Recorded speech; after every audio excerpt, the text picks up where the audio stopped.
As of revival में से जिस राइटर से सबसे ज्यादा क्वेश्चंस PYQs पूछे गए हैं उनमें से एक हैं सर थॉमस मोर। तो थॉमस मोर जो अपनी मतलब एक काल्पनिक कहानी से जिसको उटोपिया के नाम से जानते हैं हम लोग, बड़ा इनका फेमस वर्क है उटोपिया या यूटोपिया बोल देते हैं। तो उसी से ये प्रसिद्ध हुए। तो इनके बारे में जानते हैं कि और इनकी क्या क्या विशेषताएं हैं। तो जो सबसे पहले इनके लाइफ का टाइम देख लेंगे, ये इनकी लाइफ का टाइम है, वो ही ट्यूडर डायनेस्टी में ये भी अपना वर्क करते हैं। और जो एक उस समय के मानवतावादी विद्वान है इरेस्मस, वो भी इनसे मिले हैं। One of the great intellectual friendship, और इनकी काफी अच्छी दोस्ती होती है। तो ये भी ऑक्सफोर्ड यूनिवर्सिटी में पढ़ते हैं और लॉ है लिंकोलन सिन। तो इंस of court humanist learning legal training combined, दोनों तरीके की इन्हें ट्रेनिंग मिली हुई है ना। और कैरियर जो स्टार्ट करते हैं, और कैरियर से पहले एक और ये इंपॉर्टेंट फैक्ट है कि इरेस्मस जो है जिनको हम आगे पढ़ेंगे उनका वर्क है प्रेज ऑफ फॉली, वो इनको ही डेडिकेट करते हैं। इस टाइप के एग्जाम्स में फैक्ट्स पूछ लिए जाते हैं। अंडर शेरिफ टू लंदन, मतलब एक लॉ की जॉब है, वहां से स्टार्ट करते हैं। Speaker of the house of Commons speaker बनते हैं। और बाद में वॉल्सी जो हम पहले पढ़ चुके हैं, एक में उस टाइम के बड़े राजा के क्लोज व्यक्ति होते हैं, उनके पतन के बाद ये लॉर्ड चांसलर बनते हैं। और फिर क्योंकि ये खुद कैथोलिक मान्यताओं को मानने वाले हैं, मतलब तो जब राजा चर्च का हेड भी खुद बन जाता है और अपनी पत्नी को तलाक देना चाहता है, जिसका ये विरोध करते हैं, इसी की वजह से इन्हें जेल और फांसी दोनों दे दी जाती है। तो ये है इनका वो। और इनकी लेगेसी है कि रॉबर्ट बोल्ट्स के प्ले में a man for all seasons, a man for all seasons, one of the most celebrated historical drama of the 20th century. Catholic church ने इनको उनके मरने के 400 साल बाद में सेंट घोषित किया। तो ये एक इंपॉर्टेंट फिगर है इंग्लिश लिटरेचर का।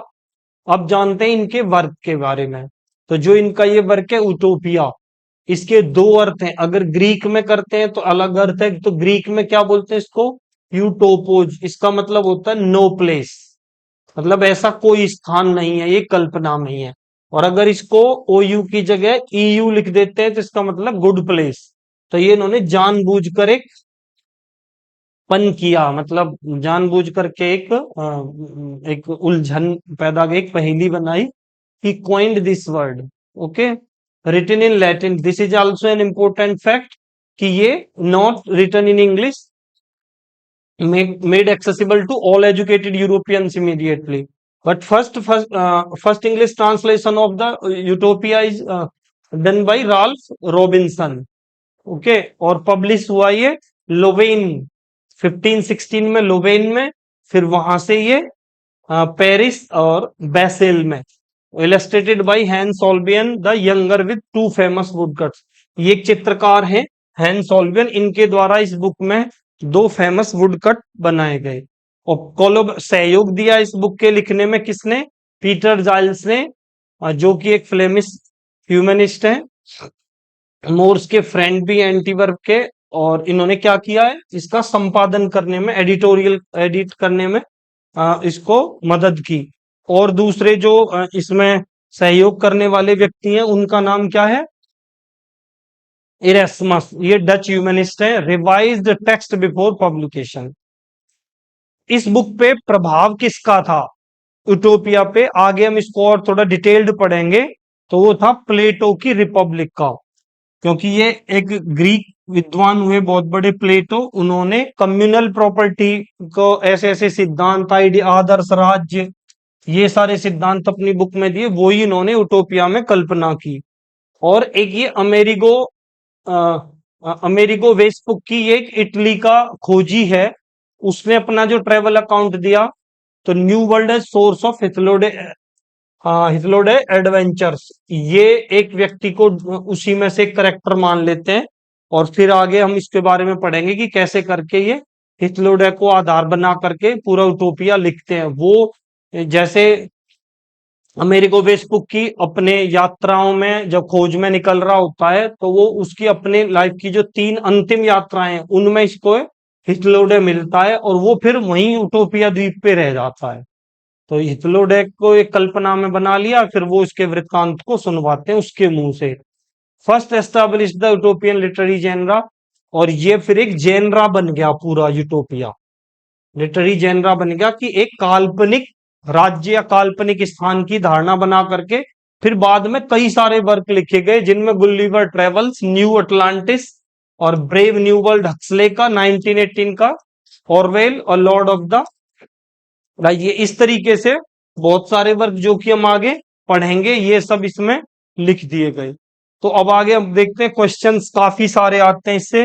तो ये पीवाई क्यू आया, which of the following book is written by an Englishman in universal Latin, तो ये कौन है, लैटिन में लिखी गई, इंग्लिशमैन के द्वारा लिखी गई, further added by the Flemish Peter Giles, is revised by the Dutch Erasmus, is printed at Louvain 1516, later at Paris, still later at Basel where it was illustrated by two woodcuts।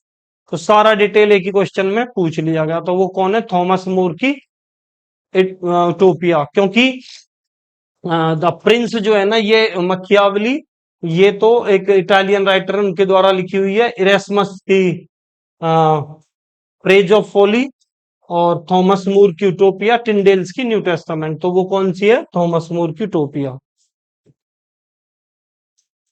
Next question है, chronologically arrange, तो ये chronology के हिसाब से बताने हैं। तो the Prince कब लिखी गई, 1513 में, और यूटोपिया 1516 में, और मार्टिन लूथर की 95 थीसिस 1570। तो कितने क्लोज में भी पूछे तो इंपॉर्टेंट चीजें तो बिल्कुल अच्छे से याद करें। जैसे प्रोटेस्टेंट पूरे जो सुधार है उनमें लूथर के 95 थीसिस का बहुत बड़ा रोल है, तो इनका इस टाइप की चीजें तो बिल्कुल इनकी मतलब अच्छे से वो याद करनी पड़ती है क्रोनोलॉजी। विच स्टेटमेंट्स राइटली डिफाइन और डिस्क्राइब यूटोपिया एंड डायस्टोपिया, तो डायस्टोपिया मतलब ऐसी कल्पना करना कि एक उथल पुथल भरा राज्य जहां पूरी अव्यवस्था और अन्याय है, और यूटोपिया मतलब ऐसी कल्पना जहां बहुत अच्छा ही अच्छा है सब कुछ। तो उसमें कौन सा स्टेटमेंट इसको वो करेगा, which statement rightly define is right, utopia is an essay in 4 books, तो नहीं ऐसा नहीं है। यूटोपिया कैसी है, 2 बुक्स वाली है ना। और More More was the first to apply Utopia, हाँ ये बात सही है। और Utopia was originally written in English, नहीं ये भी गलत है। Orwell's 1984 and Huxley's Brave New World are dystopias, हाँ ये बात सही है। तो ये हम आगे जाके पढ़ेंगे, तो ऐसे करके इसका आंसर हो जाएगा। नेक्स्ट है स्ट्रक्चर और नैरेटिव पर्सपेक्टिव, तो इसका स्ट्रक्चर क्या है यूटोपिया का और इसमें क्या नरेशन यूज किया गया है। तो फर्स्ट पहले इसका स्ट्रक्चर देखते हैं, तो ये 2 बुक्स में है, 4 में नहीं है, ठीक है। एक बुक तो इसकी एंटी वर्क की सेटिंग में लिखी गई है, एंटी वर्क में, जहां पे मूर जो है ना वो डिप्लोमेटिक मिशन पे जाते हैं हेनरी एट्थ के, हेनरी एट्थ जो राजा है उसके टाइम पे, और बातचीत कर रहे होते हैं किसके साथ में, मूर, पीटर गाइल्स एंड राफेल इथलोड है, ये सब इनके आपस की बातचीत के आधार पे ये यहाँ लिखी गई। इथलोड है, discuss problem of European society, crime, poverty, punishment, bad government. और दूसरी बुक में फिर ये हितलोड है जो है ना वो पूरा यूटोपिया आइलैंड के बारे में बताता है, first person account of utopia, एक काल्पनिक जगह है, ये बताता है कि मैं वहां गया, वहां इतना अच्छा था, इतना अच्छा था, वो कितना अच्छा था उसके बारे में भी डिटेल्ड आगे हम टॉपिक में देखने वाले हैं। तो नैरेटिव वॉइस क्या क्या यूज हुई है, Raphael Hythloday narrates his account of Utopia, और थॉमस मूर वो खुद लिसन लिसन करते हैं और राफेल इथलोडर बताते हैं। तो politely both narrator use first person, दोनों, एक सुनने वाला चुपचाप बैठा हुआ है और बोलने वाला थर्ड पर्सन का यूज नहीं है। तो identify the true statement about Thomas More Utopia, तो वो जो हमने अभी पढ़ा वो इस क्वेश्चन में पूछा गया है। तो ऐसे करके इसके इन क्वेश्चंस को आराम से हम देख सकते हैं। विच of the following statement based discuss narrative perspective, वही है ये वाली बात भी ना। फिर है ये राफेल इथोडा का कंप्लीट एनालिसिस, फर्स्ट नेम, पहले तो इसका नाम देखना है, तो राफेल नाम रखा गया, जो कि एक क्रिश्चियनिटी में आर्कएंगल एक देवदूत है, जो प्रतीक माना जाता है गाइड एंड हीलर, लोगों को मार्गदर्शक के रूप में और उनको सांत्वना देने के लिए। Appropriate for a traveller who guides readers to a better world. ठीक है, अप्रोप्रिएट फॉर ए ट्रेवलर, तो उसको इस तरीके, क्योंकि वो मार्गदर्शक माना जाता है तो इसलिए उसका नाम भी उन्होंने राफेल रख दिया। सेकंड नेम रख दिया हिथलोडे। ये हिथलोडे का मतलब क्या, हिथलोस कहते हैं नॉनसेंस को, और ये है डायोस का मतलब स्किल्ड, कि जो डिस्पेंसर ऑफ नॉनसेंस है। ये एक ironic signals More's on uncertainty about how serious to take Utopia, कि ऐसी कल्पना करना कि किसी राज्य में कोई परेशानी ही नहीं है, तो वो खुद भी उसको एक आयरनिक वे में ही लिख रहे हैं। मतलब वो खुद भी समझ रहा है राइटर कि ये इस चीज को कितना सीरियसली मैं लूं। ये है बात। तो ये फिक्शनल और हिस्टोरिकल के एंटायरली फिक्शनल है, रियल में राफेल नाम का कोई ऐसा व्यक्ति नहीं है। और हाउ ही फाउंड यूटोपिया, तो वो कैसे यूटोपिया पे पहुंच गया, सेल्ड विद, ये अमेरिगो वेस्पुक्की के साथ में जाता है, तो ये तो रियल करेक्टर है। ऑन हिज लास्ट 3 वॉयज, ऐसे जोड़ दिया। When Vespucci ships return to Europe, Hythloday stayed behind, वो उसके पीछे ही रुक जाता है। इवेंचुअली रीच यूटोपिया, और वो यूटोपिया पे पहुंच जाता है। और फिर वहां से ये आता है, तो आकर के ये बात कर रहा होता है किसके साथ में, मूर के साथ। और फिर बताता वहां तो इतना अच्छा है, कितना अच्छा है, वो सारा आगे बताएगा। और फिर इसको थोड़ा थोड़ा हिस्ट्री से भी जोड़ दिया, क्योंकि ये लोग हुए हैं। Cardinal John Marton real historical person, more new age child, ये इसको जानते थे। पीटर गाइल्स का भी इसमें दे दिया, और real Flemish humanist Peter Giles of Antwerp, और मोर हिमसेल्फ खुद भी हैं इसमें। तो ये तीनों ये हिस्टोरिकल करेक्टर्स हैं इस बुक में। तो sir Thomas More creates the character of traveller into mouth the account of Utopia, is put his name is Raphael. In More's Utopia the fictional traveller, अब ये सेकंड नेम क्या है, dispenser of nonsense. Who among the following characters More Utopia did not scribe biographical background to an actual historical person, तो कौन है, हिथलोदय। Institutions of utopia, वहां पे कैसा कैसा उसने बताया कि यूटोपिया नाम का जो ये मतलब स्थान होता है, वहां क्या क्या होता है, सिटी होती है 54 सिटीज, और इतनी सुंदर है कि वहां पे सब एक ही प्लान से मकान एक ही तरीके की सब व्यवस्थित बने हुए हैं, और वो एग्रीकल्चर लैंड से घिरे हुए हैं। प्रॉपर्टी कोई प्राइवेट प्रॉपर्टी नहीं है। All goods held in common, no money in internal use, कोई इंटरनल यूज में मनी नहीं है। Agriculture, all citizen take 2 year सिस्टिंग, मतलब ऐसा नहीं है कि कोई मजदूर या किसानों पे ज्यादा जोर दिया जा रहा हो, सब मिल सबको अपने अपने नंबर वाइज 2 साल के लिए खेती करनी होती है। Civic rotation, not slave not criminal, कोई वहां स्लेव नहीं है, कोई क्रिमिनल नहीं है। स्लेवरी है लेकिन वो उन लोगों के लिए जो वहां पे बंदी बनाए गए हैं, condemned person from other country जो प्रेफर स्लेवरी टू एग्जीक्यूट, जो फांसी से बचने के लिए गुलामी स्वीकार करते हैं उनको बनाते हैं। और शादी भी कैसे होती है, marriage, prospective spouses see each other naked before agreeing to marry, जो विवाह करते हैं वो एक दूसरे को पूरी तरह देखते हैं, जानते हैं शारीरिक रूप से भी। Ensures physical compatibility, reduce marital mistakes, शारीरिक वो करने के लिए मेल मिलाप के दृष्टि से देखते हैं कि सबके गुण धर्म आदि मिल रहे हैं या नहीं। Religion, pluralistic, multiple religion allowed, Utopians practice belief in a single infinite power, worship of sun moon, और मतलब प्लूरिस्टिक रिलीजन है, एक ही चीज को नहीं मानते, कई चीजों को मानते हैं।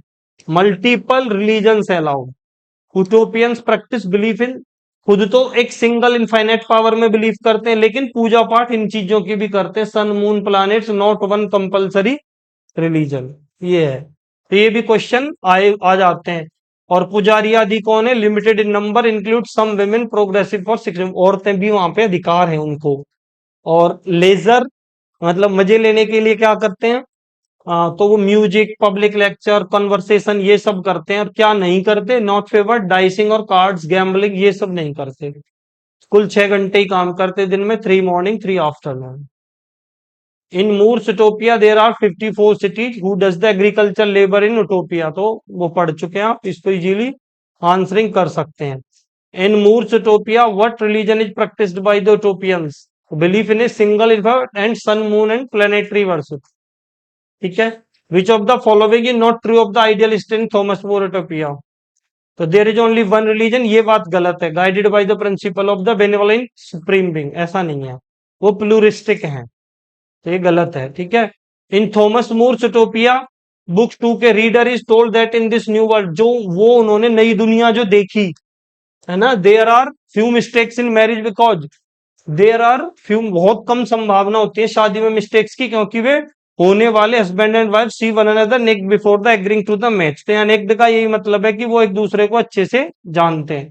In Thomas More's Utopia which of the following leisure pastime, विलासिता के लिए वो क्या समय निकालने क्या करते हैं, तो वो क्या, which of the following leisure pastime is not a favourite, तो डाइसिंग एंड कार्ड्स उनके फेवरेट नहीं है। तो उस इस पे यूटोपिया पे प्रभाव किसका है कि उन्होंने प्लेटो को पढ़ा, प्लेटो इसी तरीके की कल्पना करते हैं आदर्श राज्य की, तो उसकी रिपब्लिक का प्रभाव है। वेस्पुक्की के ट्रेवल्स का प्रभाव है, क्योंकि वेस्पुक्की दर दर की यात्रा में जाता है, उसको ये पढ़ते हैं जानते हैं, तो ये वो भी एक करेक्टर बना के ऐसी कल्पना कर देते हैं कि हिथलोडे ने ये सब कुछ भी देखा है ना। आर्थुरियन लीजेंड का कोई प्रभाव नहीं है, आर्थुरियन लीजेंड एक अलग चीज है जो शिवलरी आदि पे जो हमने मिडाइवल टाइम में देखी थी। जॉन वाइक्लिफ का तो बाइबल का ट्रांसलेशन है, लोलार्ड्स और थियोलॉजी, लोलार्ड्स उनके फॉलोअर्स थे, वो एक अलग कॉन्सेप्ट है। तो More's Utopia displays strong influence of the Arthurian legends, तो ये क्वेश्चंस को आप इजीली आंसरिंग कर सकते हैं। Identify the correct chronological sequence, Owl and Nightingale already we have discussed, Troilus and Cressida already we have discussed, Morte the author, Sir Thomas Mallory. In next lesson we will read this, so easily you can solve the chronological question and answers. Arrange the following books in the order in which they appeared: Leviathan, The Laws of Ecclesiastical Polity, Lee Morte the author. This is also arrange the following books in the order in which they appeared. Chronological questions and very simple. Which of the following correctly matched about Thomas More's Utopia? Written in Latin, 2 books, first printed in Louvain, translated by Ralph Robinson, 1551, first time. So easily now you can give the answer about related questions of Thomas More. So now I think there is no problem to solve the questions related Thomas More. We will meet in next question. Okay, thank you.